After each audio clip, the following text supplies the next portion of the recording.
Hey everybody, welcome to TIW Podcast. I'm Eric, and today I watched WWE Raw, episode 1419, which was broadcast on August 10, 2020. So I really enjoyed this episode.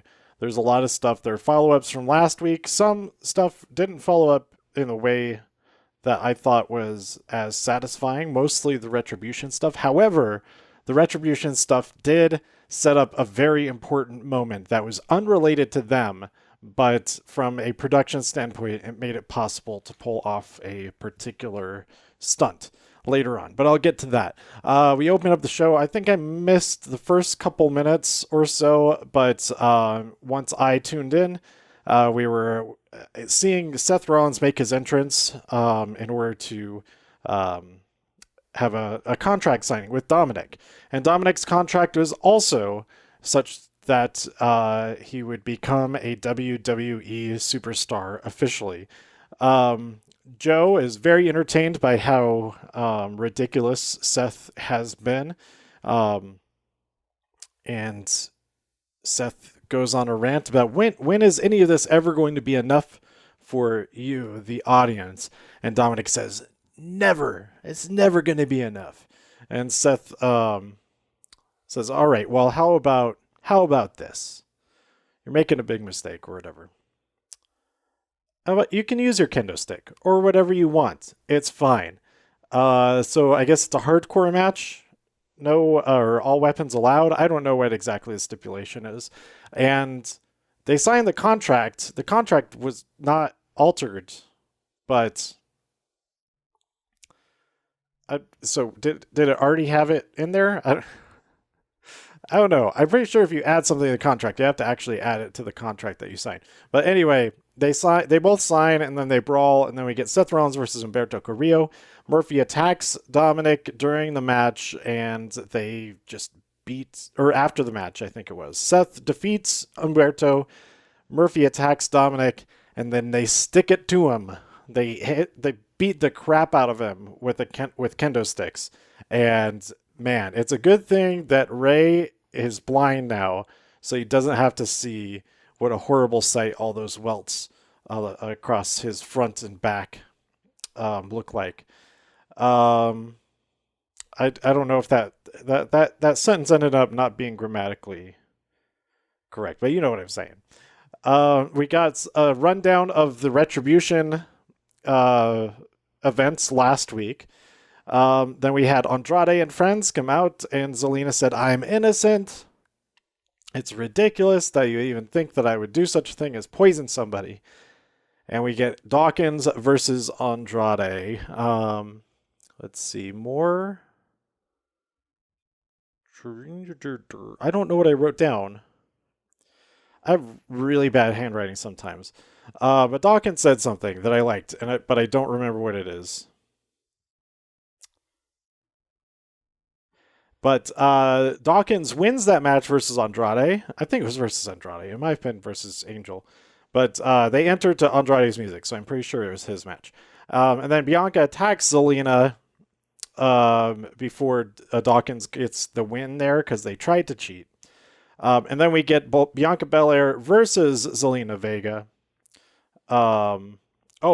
Dawkins entered on his own. Bianca wasn't out there with him. She just came in at the end of his match. Then we get Bianca Belair versus Zelina Vega, and Bianca wins that match via Kiss of Death, which is great. Then we had an episode of the VIP Lounge, and they want to pop some ligaments and tendons. I forget where they went with that. I thought they were talking about Raw Underground. They want to go have some hardcore matches back there. But then we had Apollo Crews versus Shelton. I missed the win here. I think there's some type of interference or distraction that led to Shelton getting the win. But I was like, I turned my back for a second, or like I went around the corner to get something in the fridge or something, and I missed it. And they didn't play a replay or something, or maybe I missed the replay also. I don't know. But Shelton wins, and I was thinking, okay, if Apollo Crews The other day on stream, I realized that when he was teaming, I think he was teaming with Shorty G, that their team name would have been Apollo G.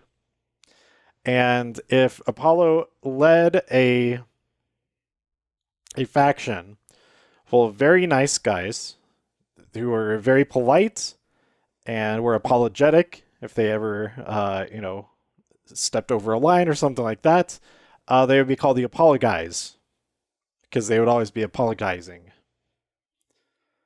But then I realized, what, he already has the perfect name for, he doesn't need a pun name. He already has a pun name. He would be the leader of the Apollo crew. Anyway, I don't have a sound effect of a rim shot or anything. So then we had Retribution smash the window. I think it was the same window door, glass door. I guess it's a door. If it's a door made of glass, it's still a door. It's a glass door. Even though it's a window, but it's a door. So you don't call it a window because it is a door. They smashed the window door. Like I just established, it's not called that. I think they also smashed that same pane of glass in the cinematic Viking Street Raiders, or is it Viking Prophets? Viking Prophets. Street Raid. No, it was Viking Prophets, I'm pretty sure. I think it was that same door. Or maybe they smashed the window next to it. It makes sense to do the door because the door is a smaller piece of glass. It's probably a little bit easier to replace. Maybe, I don't know. Natalya and Lana are very mean to the returning Mickie James, and they issue a challenge. But online, Mickie is being pretty mean back to them, and it's kind of funny. Cedric Ricochet and the Viking Raiders take on the Ninjas, led by Akira Tozawa. They nearly tossed one of the ninjas up into the rafters. That was incredible. Tossed him like 10 feet up into the air. But there's a ninja betrayal. One of the ninjas is actually R-Truth, and R-Truth wins back the 24/7 champion from Akira Tozawa as they were running away from the Viking Raiders. Then we had Liv Morgan versus Peyton Royce. Billie Kay caused a distraction, and Peyton Royce wins. There is still friction between Liv and Ruby. They're like, why we get back together? We're just going to lose again. What the heck is going on? So we'll see what happens there. We had Riddle Underground, Riddy Mo versus some fella. Totally destroys him. And then we'll get back to that in just a minute, because then we had Asuka versus Bayley. Let's see. Bayley hit an awesome sunset bomb. I noted that. And then she also mocked Kyrie by doing the whole stomp across the ring before doing her next thing. But Asuka won via the Asuka lock. Bayley tapped out. And I'm not sure. Something happened to Sasha that she either got ejected or she was out of action. She wasn't able to help Bayley do anything. I forget exactly what happened. But this was a really good match. I enjoyed it. Check it out. I think it was my favorite match of the night. Then we had Arturo Ruas versus some dudes. Or maybe just one dude. But this was in the underground, and Arturo Ruas won.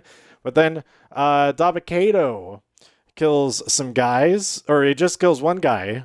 And for some reason he grabs his junk. He grabs the guy's junk. Which... this guy is huge. Dabba-Kato is gigantic. There's no reason for him to do something like that.